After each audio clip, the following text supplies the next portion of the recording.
administration will focus on ending the absolutely horrific practice of human trafficking, and I am prepared to bring the full force and weight of our government to the federal and at the federal level and the other highest levels, whatever we can do in order to solve this horrific problem, getting worse, and it's happening in the United States, in addition to the rest of the world, but it's happening in the United States, which is terrible.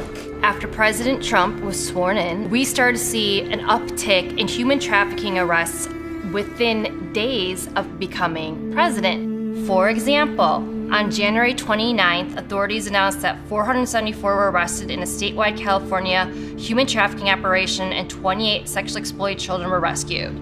From January 18th to February 5th, 108 were arrested in Illinois as part of a national sex trafficking sting operation. In Texas, 178 people were arrested for sex trafficking in a sting operation that operated in January during the Super Bowl. 16 people were arrested in January in Michigan for sex trafficking during the Detroit Auto Show. And in February of that year, authorities arrested 11 in Virginia in a child sex trafficking sting. President Trump gave a listening session in the White House surrounded by advocates who had been working to combat child sex trafficking with the federal government for many years. And President Trump looked into the camera and said, over the past 4 weeks, we have been working with the government harder than ever before to end the scourge of human trafficking. Dedicated men and women across the federal government have focused on this for some time. As you know, a lot of you have been dealing with the federal government, and it's been much more focused over the last 4 weeks, I can tell you that. There has never been an administration that has done this much, signed this many bills into law to combat human trafficking, or allocated this much money to help the victims. Now, here's some things that President Trump's administration has done to combat human trafficking that rarely gets covered by the mainstream media, that all of you can go on whitehouse.gov and look up.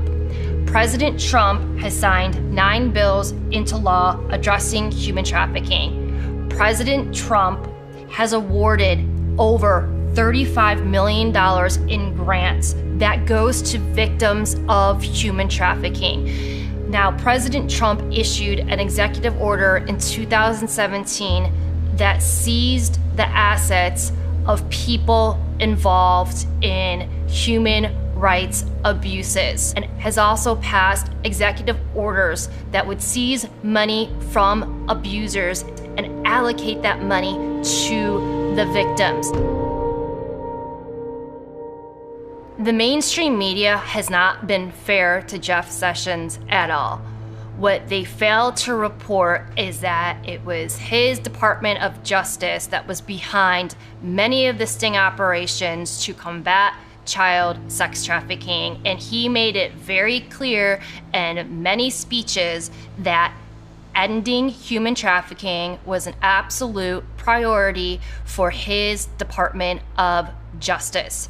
In 2017, after Jeff Sessions addressed law enforcement in a training session to combat human trafficking, we started to see not only more pedophile and child sex trafficking arrests, we started to see more high-profile arrests. We saw Mayor de Blasio staffer and CNN guest Jacob Schwartz arrested in May of 2017 for possession of 3,000 images of child porn, including the rape of a 6-month-old baby.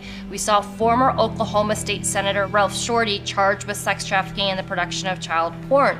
Unfortunately, we also saw many people arrested for pedophilia, child porn, and/or child sex trafficking that were involved in law enforcement. For example, former Los Angeles County Sheriff's Department psychologist Michael Dane Ward, Palm Beach County Sheriff's Deputy Adam W. Godby facing child pornography charges after more than 30 images and videos were found on his cell phone and laptop at his home. New York Sheriff's Deputy Peter Farnham was arrested on child porn that year in July. A former Secret Service agent, Lee Robert Moore, was sentenced to 20 years in prison in 2017 for sending sexually explicit messages to minors while on duty at the White House. Authorities charged California's former Deputy Attorney General Raymond Joseph Liddy with possession of child porn in July of that year. In 2018, what we started to see is we saw more high-profile arrests of sexual predators, pedophiles, and child sex traffickers. We saw the arrest of Harvey Weinstein. We saw Kevin Spacey. We saw the arrest of all the elites involved in the NXIVM child sex trafficking cult. Allison Mack, Keith Raniere, Claire Bronfman. What did we also see? We saw that our DOJ seized Backpage. Backpage was one of the biggest catalysts for online child sex trafficking. Backpage operated and was involved in child sex trafficking in almost 100 countries, and it was President Trump's DOJ under Attorney General Jeffrey Sessions that shut down those child sex trafficking operations that were operating in almost 100 countries. That's a huge deal. So in 2019, we started to see some much bigger fish go down. Of course, that was the year that Jeffrey Epstein was arrested. And then this year, 2020, we saw the arrest of Ghislaine Maxwell. Furthermore, President Trump announced during the COVID lockdown with General Milley that the United States military was conducting many operations to combat drug trafficking and human trafficking. President Trump specifically talked about a secret military operation commanded by General Milley, who is the highest ranking U.S. military official, that led to the rescue of a girl who dealt with the most horrific abuse that anyone could deal with, next to death, according to President Trump. There are the activities of human trafficking, and especially with respect to women, and as you know, proportionally, it's mostly women. And it's a horrible thing. It's a horrible thing, and there's never been a time like it. And it's because of the internet, and this is all over the world. But for the most part, they're coming through, in this country, they're coming through the southern border, but we're hitting them very hard. They have tremendous illegal trafficking in women and children also, but mostly in women. And it's illegal, and it's horrible, and it's disgraceful, and I've seen things that are an absolute disgrace. And we're trying to knock them out, and we're knocking them hard. President Trump has been working behind the scenes with other foreign leaders globally to shut down human trafficking forever. Our U.S. government worked with the government in Romania to extradite a child porn kingpin back to the United States so he could face justice. These kinds of stories are happening all the time. They're happening regularly, but you never hear about it in the mainstream media. A lot of these military operations are covert and they're not reported on, but that doesn't mean that they're not happening.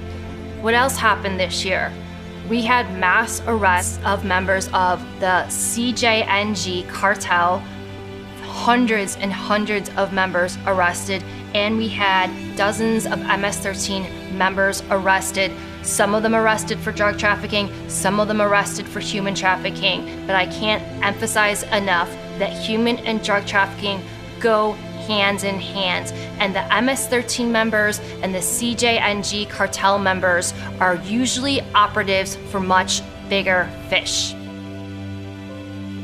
One last thing that President Trump has done to combat human trafficking that I want to address is building the border wall. What most people don't understand is that the biggest artery for human trafficking is at the border. And Trump said that human trafficking, thanks to the wall and thanks to the efforts with ICE, is now down 96%.